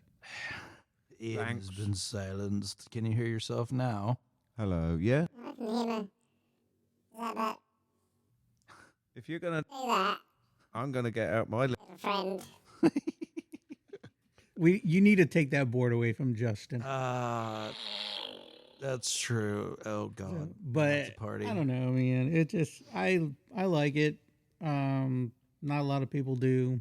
Is it dying? It's probably going to be the same as it was before. It was popular, then it wasn't popular, and it's popular, then it's not going to be popular. How do you feel about these side peripheral screens that you're seeing marketed, where it's like an ultra wide? Oh, like Screen X? Yeah. I think they're kind of cool, concept. And I only say concept only just for the simple fact that I have never watched a movie in it. But I hear pretty good things about it from other people. I usually don't go by what, other people's experience because, it's all going to be subjective. But I just don't think that there's enough content for it. So if you have enough content, then yeah, it'd definitely be worth it. And if the movie is produced in a Screen X, type kind of format, because if It's not, that's not an IMAX thing. no, That's not one of yours. But it, you have, I think it gets kind of annoying in a sense where, if I'm not mistaken, you have content playing on the screens, even though the movie is not. So you're just focused on the thing. So there's always something going on, I believe. But again, I can't really speak on that. So Just for the simple fact that I've never seen a movie in it. I did see an article that this may be, I'll tell you if you have to kill you territory for you, that IMAX is moving into some sort of new laser thing. IMAX has been laser for a while. Oh, have it? Yeah, Because yeah. I think I sent you that You did, article. yeah, you sent it, and It was on Facebook, so you couldn't look at it. But I tried to screenshot it the best I could. It said something like "prepare for laser" or whatever. But I was it like, was I thought you probably guys had just been doing for that a bit. particular location. Okay. But we have quite a few. You have laser your machines own. around. That is your own projector. That you're not using somebody else or somebody. That is top secret. Your baby. That's what you're doing. It's your kind of a white label thing, right? If you know, you know. Okay. I'll just Put it that way. So, what is the average size of an IMAX screen? It depends. Is it 2 stories now, or is it? I'm not sure. I'm not sure what the size, because they do vary, right? Yeah. There's like the baby ones that you see in like the local cinemas. And there's the massive. I always tend to have these conversations with people when they're, I've heard the terms Baby Max, Limax, whatever, and I find it funny just because all of them are bigger than what you have. Yes. It all goes to aspect ratio. It's all about the aspect ratio if you're looking at something, because IMAX aspect ratio is not not the same as if you're looking at a regular cinema, right? So even if you go into a large auditorium, right, you got a 239 aspect ratio, you got a 185 aspect ratio, for those who know, flat scope. But the thing is that those aspect ratios are the same in no matter what size auditorium you're in. Okay. Right? I see what you're saying. So with an IMAX aspect ratio, it's basically, what is it, 143? It takes more of the image that's put on screen. Yep. You can't put an IMAX aspect ratio in a regular projector because it's just not going to work. If you are building your home theater today, are you going Cinescope or are you going 16:9? I would go Cinescope. Would you really? I would. Okay. Well, and I know that for that it's a little different. Well, all your Netflix and everything else gets chopped off. I like a native scope image. Oh, I do too. I think it's awesome. I mean, so- I would use something like a Mad VR. I don't know if you've looked into those. I have not. No. So what a Mad VR does is it actually calibrates your projector for one, but number two, what a Mad VR does is it will adapt frame by frame a 16:9 to Cinescope. So if you're watching a football game on a Cinescope, you got the black bars on the sides, right? Instead of the full screen, because it's not shot in Cinescope. It's shot in standard 16:9 format. And what the Mad VR will do, if you're using it on a Cinescope, it will adapt that football game to Cinescope. So there's that kind of a cool thing. But I would say 99% of the cinemas that come out of this building are Cinescope. Or no, Jesus, 16:9, not Cinescope. No, it's opposite.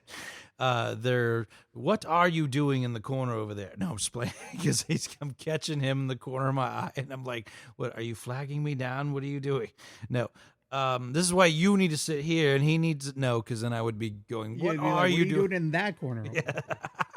But no, so the majority of the ones we're building are 16:9 because you can adapt it to Xbox or standard streaming, Netflix, Hulu, Vudu, your Downton Abbey, and all that stuff that's shot in 16:9. It will fill up the screen beautifully. Whereas if it's not shot in Cinescope, then that's going to be an issue. But the other downfall of Cinescope, as directors like Joseph Kosinski is doing these wild aspect things that they're doing with things like F1 and Top Gun Maverick, then that's a nightmare for a Cinescope screen, because it's not going to fill up. You go from not filling up the screen to here to filling up the screen to now on the action sites, it's not filling up the screen again. So it's I mean, I'm just kind of like, any type of letterbox doesn't bother me. Like if I'm watching, for lack of a better term, right? If I'm watching a scope movie at the theater and they're running a native flat screen, which is a 185, then it's not going to bother me. But I think it does bother some people. I mean, even when you're looking at like Dolby Cinema or IMAX or whatever, I mean, people are like, oh, it's not filling up the screen or this or that. But you got to take it for what it is. Just enjoy the movie. If you're watching a movie that's filmed partially in IMAX and it takes up the whole screen, that's kind of what you're doing. Like, are you like The Dark Knight? The Dark Knight, or even I think even Harry Potter. Yeah, some of them were like that, but it's not going to give you the full, the full screen. And then you're looking at, I mean, I don't know if that's annoying, because me personally, I'm just focused more on what I'm watching. Ray, what is DTSX and why does it exist? Do you know? So DTSX was like a let's start off with DTS, right? Okay. So and I'm just going to give you my point of view from the film side of things, right, because this is how I know it. So DTS was more of a time code that was put on a film, okay, right? And it came with CDs that had to sync up. And so you put the CD in, the time code reads it on a reader, and then that's going to give you your surround sound. So, it's going to give you your left center right, left surround, right surround. That's it. DTSX will try to expand on that by adding 7.1 to kind of give you more of your rear channels, So that's basically what it is, and it's just another sound format like Dolby or. It's just interesting that, like, if you go look at like Fast and the Furious or Harry Potter on Kaleidoscape, it's all in DTSX, and to me the DTSX doesn't sound as native but probably because it's not proper speaker placement for DTSX as the Dolby Atmos stuff. And so I've started noticing that on the Kaleidoscape is things that are shot in DTS X, which is most of the Fast and the Furious, most of the Harry Potter stuff, most of, it's interesting why they haven't converted some of these films to the Atmos. From what I had it, so I had it explained to me by someone else, and they had said that everything natively starts in Dolby or Dolby Atmos, but it is modified to be DTS. Is that the case? Or I don't know. Okay. I don't think it was. I don't think DTS can modify the sound format of Atmos, because Atmos is object based. It's not, it's not like a pan and scan or just a pan sound system. They're focusing more on individual objects, and that's where you get the Atmos from.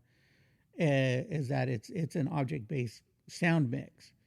So if I'm throwing a frying pan at you, they're going to focus that. They're going to focus that sound. Notice it turned violent Yeah. immediately. So if I'm doing I this, told you I was to taking you- anger management classes. Right? That's true. No, I'm just kidding. Well, I mean, I had Hey, Harrison. but the problem is, Ray, if you throw a frying pan at him, he might like it. He's gonna say, "Don't threaten me with a good time."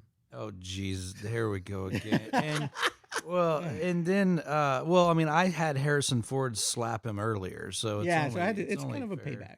But only fair. they're going to focus. They're going to focus on that, right? They're going to focus on objects.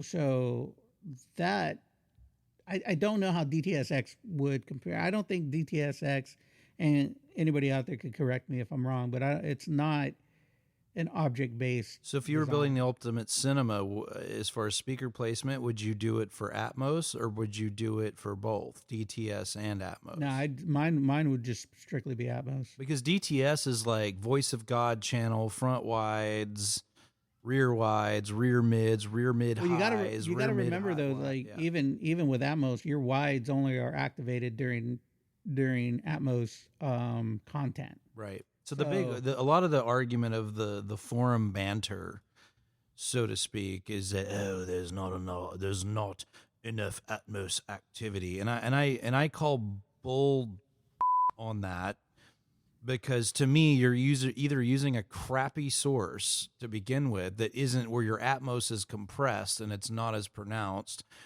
unlike a disc or a kaleidoscope would do it, and then. Are you sure you're not sponsored by Kaleidoscope? Sponsors, I'm trying to get you a Hey, good he deal on he bet both not of them. be, because that means he's cutting us out of. Out of the deal. Oh, censored again, Byron. Censored again. So, yeah, no, now we're getting you said we better behave ourselves from Ian. So, no, my thing is that a lot of the forum banter is that Atmos isn't worth it. It's a marketing gimmick to sell more speakers, and I call bullcrap on it, because to me it's a native channel. If it says Dolby Atmos on it, it natively plays for as many channels as your processor opens it up to. I think you could say that about anything. Like, oh, this is just a gimmick. Surround sound's a gimmick. Your Bugatti's a piece of But crap. doesn't the manufacturers who builds the processors that put Dolby Atmos name on it has to pay for that logo? They do have to pay. They do have to pay for a license in order to. And Tascam, I think, was probably one of the first Atmos things in LG, because if I'm not mistaken, I think LG had a partnership with Dolby. Interesting. So Tascam's also owned by LG was one of the first to come out with Dolby Vision on their TVs. So, but I knew that Tascam. I know because Tascam. Sony didn't want to pay the price. There's a lot of things Sony doesn't want to do. I know. But to I think they wanted to have. Tascam definitely had a really good system that can mimic or produce Dolby Atmos. You might have had to put in an expansion card, but I think it still worked. To me, there's to Byron's question, going back toward the beginning of this, is there are subtle things that people can do to move their room into a home cinema category. It's actually easier to do than you think. You just have to spend $1 million. No, Yeah. I like Ian's version better. Just build a theater like outside. yes. Convert. You don't need a garage. How many? You don't need 50 motorcycles, right? So, Now, Do Jay Leno need all the cars he has? yeah, No. but Jay Leno's making Jay Leno money. It's not the point about dollars and cents. I think, yeah, okay. I'm sorry. I do all about what you apologize. I care about. overstepped my boundaries. Oh, and they thought they had. Do Justin need 6 subwoofers? He has 12 and he That's- doesn't need all of them. That's just in the front. Get it straight. Oh, my bad. He has 12 and wants more. No, I have 9. You What can't. happened? Neither one of you can count. I just going by what you see said them? last night. 3 in the front, 4 around the room, and then 3, 4, 5 in the front, 4 around the room, and then I'm gonna add 2 more in the back, and because I'm gonna run my surround and high level. And some under the floor now. And 2 under the floor. Now we got to remove the things on the stage. Yeah, I did see the rail 15 inches was gone. Yeah, no, somebody bought it. I didn't get to use it. It was it escaped my clutches. It didn't get. Now I want to do 2. I want to do 3 1510s on the front, and then move the 1205s in the back, and keep those on a high pass only and not LFE. The big 20s are doing the LFE stuff along with the side surrounds in the back surrounds. But that's beside the point. Let's not talk about my personal problems. But going back, I mean, people can say what they want about anything. I mean, again, it's going back to being subjective and what you want. If you want Atmos, put Atmos in, man.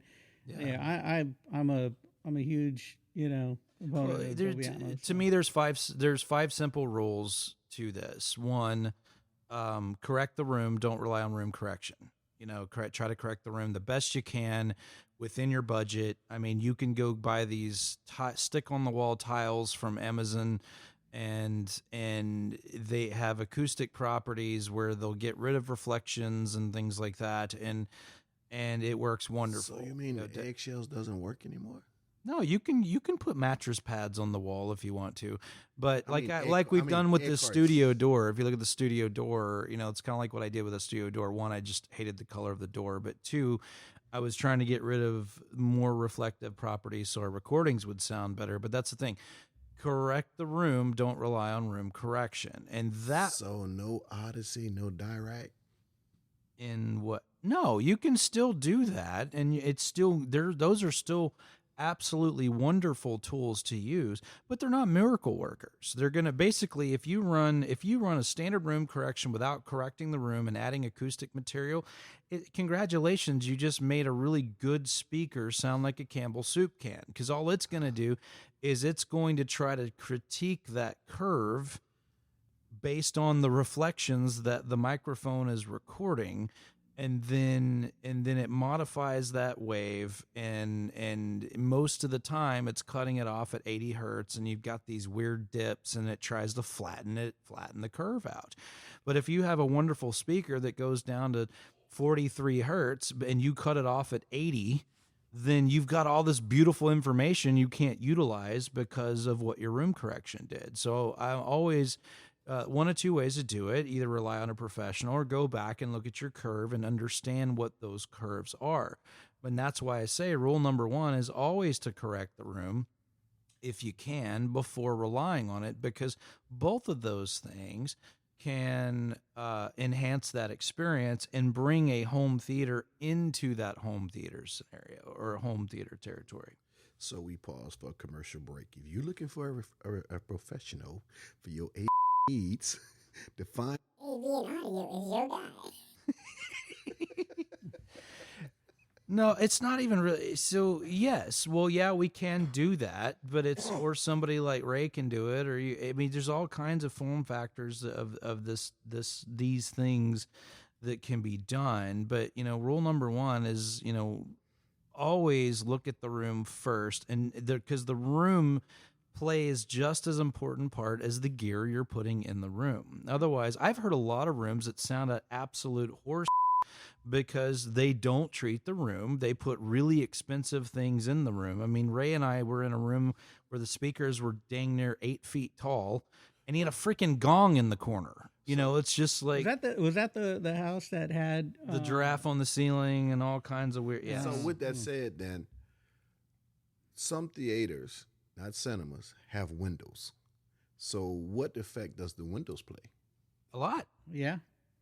Because windows like for a fact. these, I call them say Highland Homes or Lehigh Homes or whatever. They build these, and we want a home theater.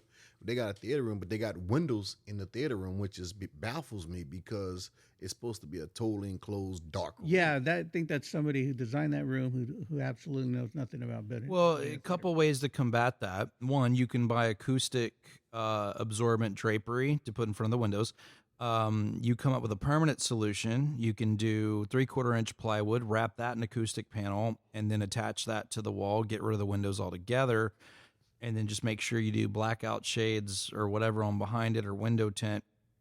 So it doesn't, it's just that way you can't see the plywood from the outside. That's what most of the cases, that's what we're doing.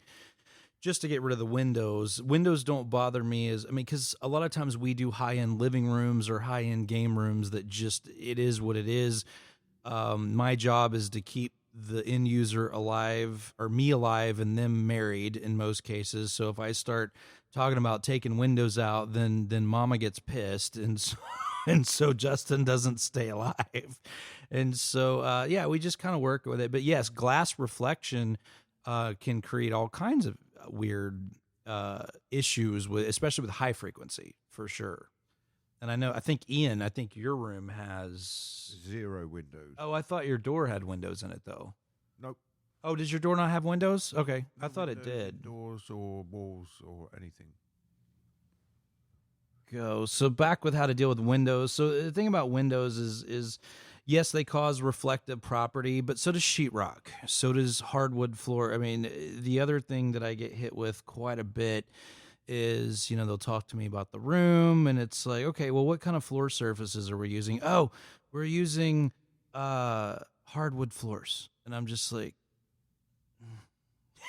or they're using tile, so it's just, so it kind of gets quite a bit reflective, and you got quite a bit of things that are going on and all that stuff. But windows aren't as big of a problem as you think. There are a lot of drapery options that have acoustic absorbent properties that, I don't know. You build a theater room and you put windows in it. You should be ludicrous. I think anything that reflects sound is going to cause you problems. Well, that's where we got a lot of the big gear from. Was somebody didn't like the fact that it was a room with no windows, and so they destroyed the whole room. And exactly. They pulled that out of the room, and then they went with 98-inch TV, and just they totally kind of So I guess the mindset is don't fix the room, just get more equipment. That's rule number 2. I haven't got to rule number 2 yet. No, rule number 1 is correct the room. Rule number 2 is don't get overwhelmed with the process. Talk to a professional. And when I say get overwhelmed, there's all sorts of forums where, all right, I have a love-hate relationship with these forums just because to me, a lot of folks want to find a justification for their decision process. And that's why things like chat